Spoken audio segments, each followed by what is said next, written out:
The man is tipping a beautiful streamer right in front of his wife. Unexpectedly, the wife doesn't get angry. Instead, she asks if she or the streamer is prettier.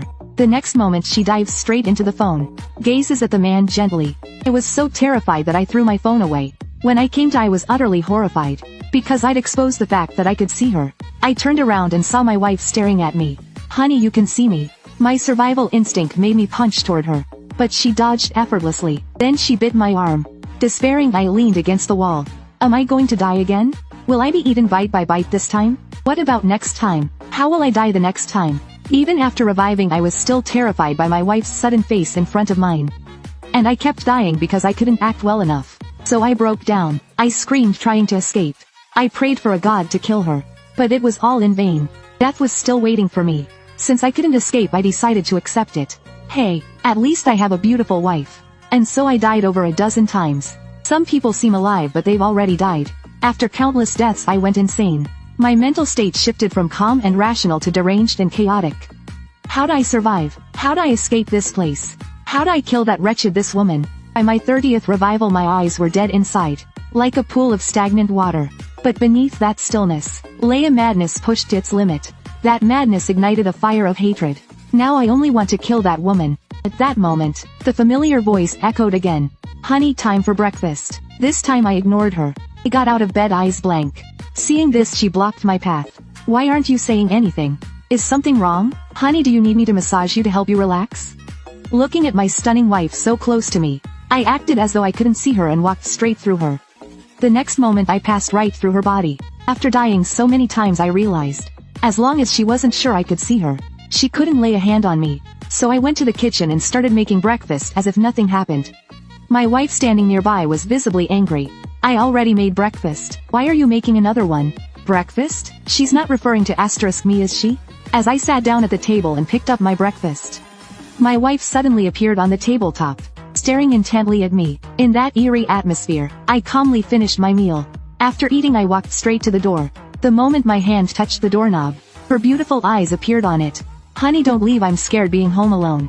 But all she got in response was the sound of the door slamming shut.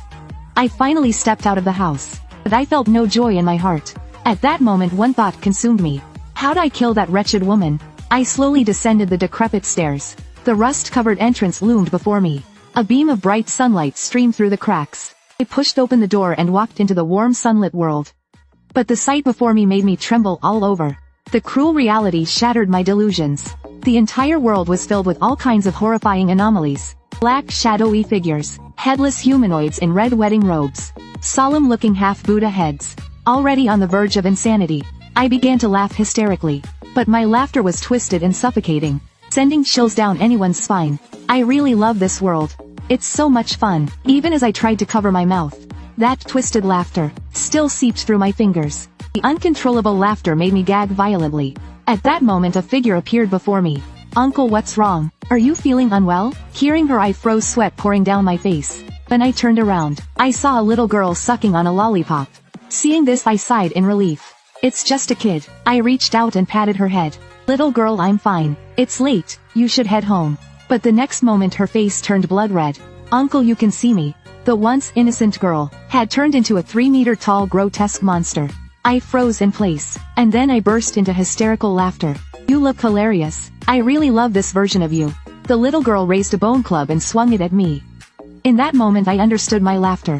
It's because there are so many of you. So many that I'll never worry about running out of targets to kill. The next second, I was smashed into a bloody pulp. Then I woke up in bed again. The madness in my eyes had faded, leaving only a stagnant calm. My wife was still calling me for breakfast. Moments later, I repeated the same routine and arrived at that place again. I once again saw the innocent little girl. Through observation, I realized that people here couldn't see the anomalies. The omnipresent anomalies play various roles and call out to them, expecting a response, just like my wife. But why are they doing this? Suddenly a thought crossed my mind. They're integrating into human life. They want humans to acknowledge their existence, to uncover more truths. I rode my bike to explore. Unknowingly, I arrived at a strange asylum. Just as I got off my bike to take a look, my phone rang. "Shoo, why are you standing downstairs? Hurry up and come in, why are you so late today?" Hearing that, I froze. That's when I realized, this road leads to my office. But why has my office turned into an asylum? Well, this works too. Let me see just how interesting this anomaly is. But as I climbed the stairs, even though there was nothing there, I felt as if I bumped into something.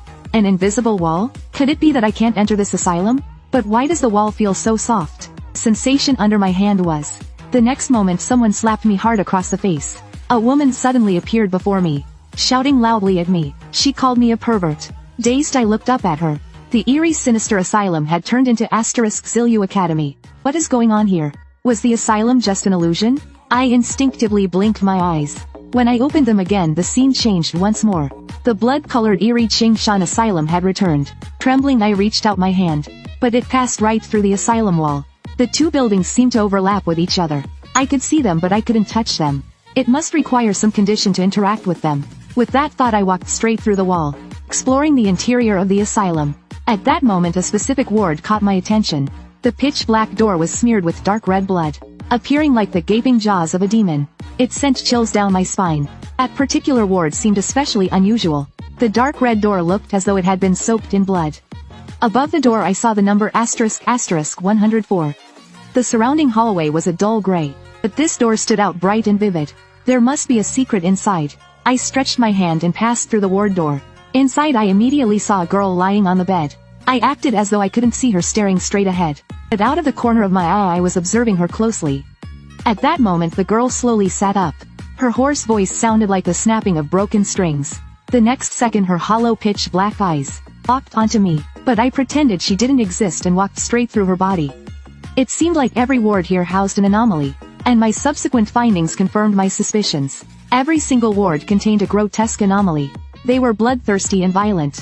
Their first reaction to seeing a living person was to attack, but I treated them like air, letting them attack in vain. I walked along the hallway to the end, roughly counting at least dozens of similar wards. Some of the ward doors were wide open. The grotesque horrors inside had already escaped. At this point I could stay calm even when facing these anomalies up close.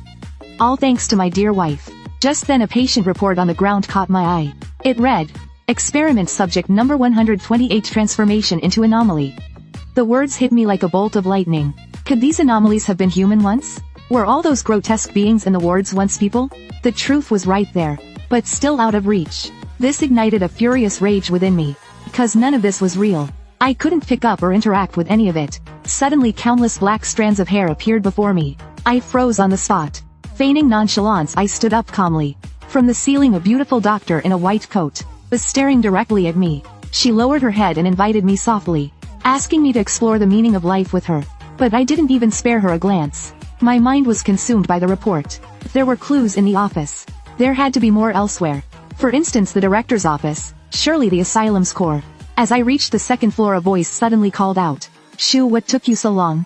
Wu Dahai is furious. Next to me, Wu Dahai roared loudly, "Fang Shu, you still dare to show up? You're fired." Before he could finish, I shoved him aside and headed for the third floor. Wu Dahai angrily tried to pull Zhao Hao to stop me, but Zhao Hao just stood there dumbfounded.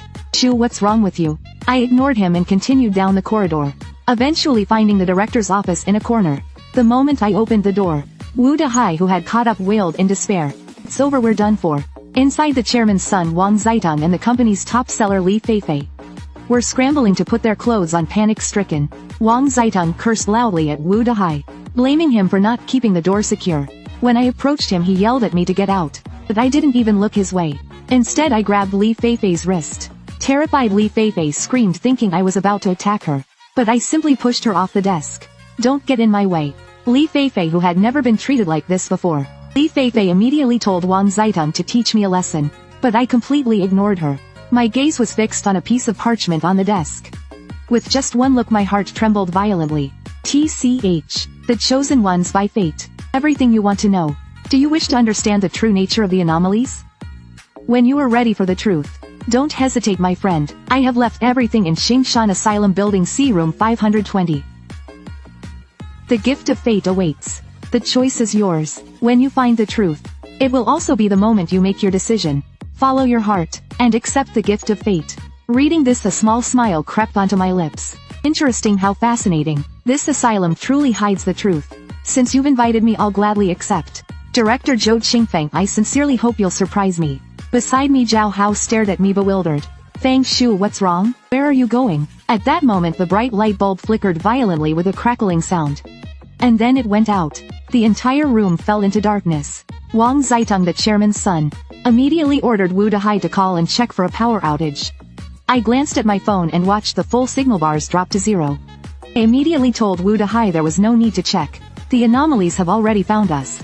Using the light of my flashlight, I stepped out of the room. But Qingshan Asylum, which overlapped with reality, had vanished without a trace. Wang Zaitung and the others followed me downstairs, their faces filled with panic. It seemed like they knew something. Beads of sweat streamed down Wang Zaitang's forehead. I know far more about this world than you do, I said. Right now there's no light and no signal. If I'm not mistaken, we've likely entered another dimension called the Anomaly Domain. At the same time the others in the company were lamenting over their unsaved reports, groaning that they would have to work overtime tonight. Hearing this, Wu Dahai shouted at them to stop whining. Someone go check the generator room to see if there's a power trip. Hearing screams from downstairs, the security guard sprinted over. He ran into the man Wu Dahai had sent to check the circuit breaker.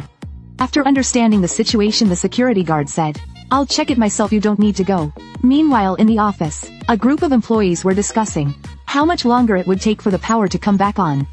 Hoping not to miss their clock out time, suddenly a female employee's phone dropped to the floor. When she picked it up, she was shocked to see the flashlight on her phone had dimmed significantly.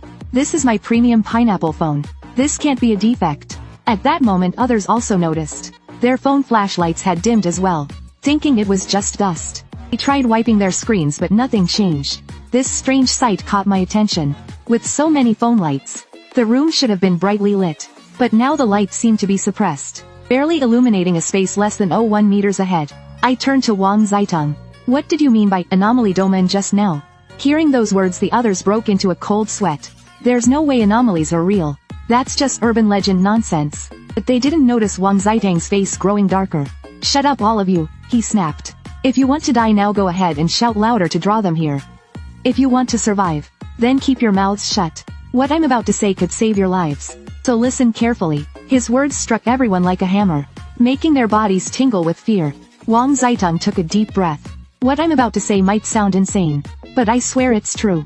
Anomalies really exist in our world, and the anomaly domain is their realm. You can think of it as another dimension. It's a world ruled by anomalies. Humans who enter it rarely survive. What we need to do now is avoid drawing their attention, and quietly escape this place.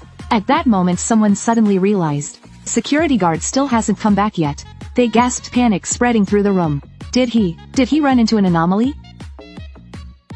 Hearing this, Wang Zaitung said that ordinary people wandering the anomaly domain was no different from seeking death. At this, Wu Dahai grabbed Wang Zaitung in terror. "Young Master Wang, what should we do now? Can we escape alive? The only way out of here," Wang said gravely, "is to figure out the killing pattern of the anomalies, and then avoid it as much as possible.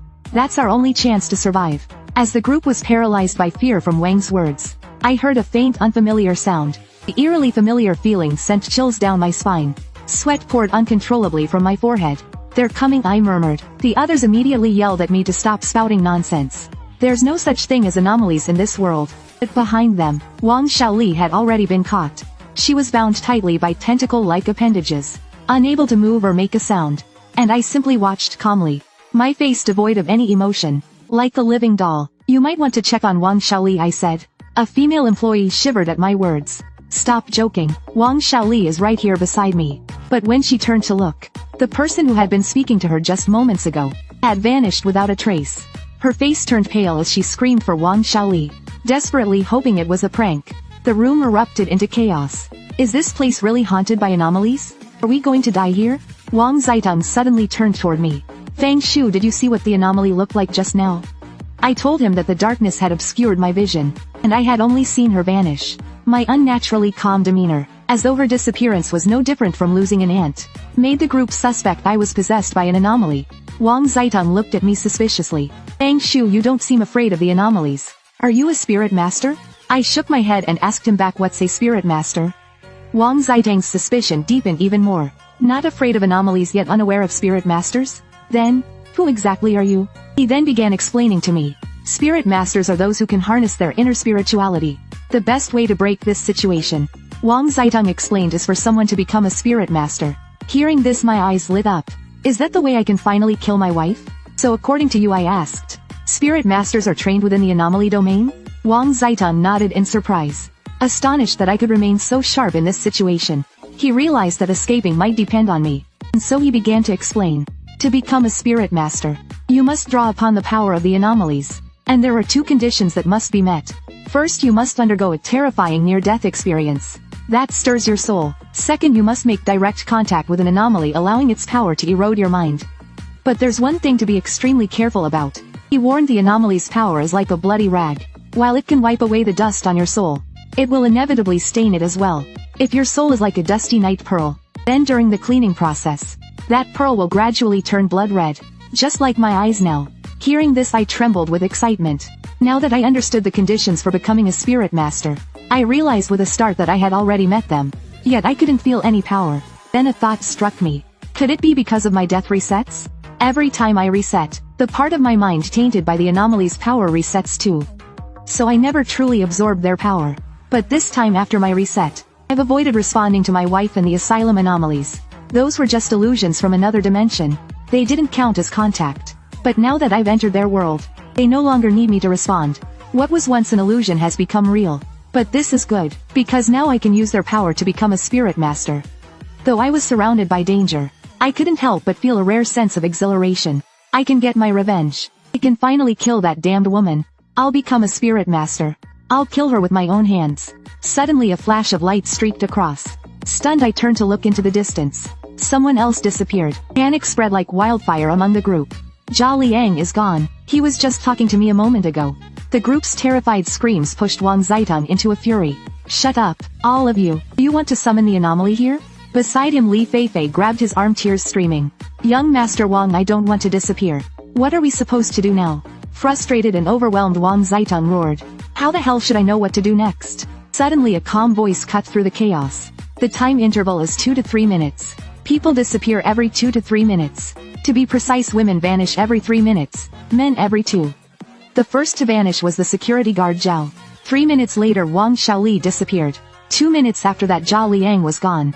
If my deductions are correct, the killing pattern of this anomaly is: one person dies every 2 to 3 minutes. In 3 minutes, one of us will disappear. Before anyone could react, I turned and walked into the darkness. Seeing this, Zhao Hao shouted in panic. Feng Shu, where are you going? Do you have a death wish? I glanced back at him and said, of course I'm looking for a way out. Are you just going to sit here and wait to die? Wait for the anomaly to pick us off one by one? Wang Zaitan suddenly bellowed. Feng Shu, stop right there. Who said you could leave? Don't you know, if you break the anomaly's rules, you could drag all of us to our deaths? But I ignored him and continued into the darkness. There are 8 of us left. Based on my calculations, in about 20 minutes we'll all be dead. If I trigger the anomaly's rules, all I'm doing is shortening the time we die. You're just an ordinary person. What makes you so sure your deductions are right? At this, I suddenly turned around, my cold eyes locking onto him.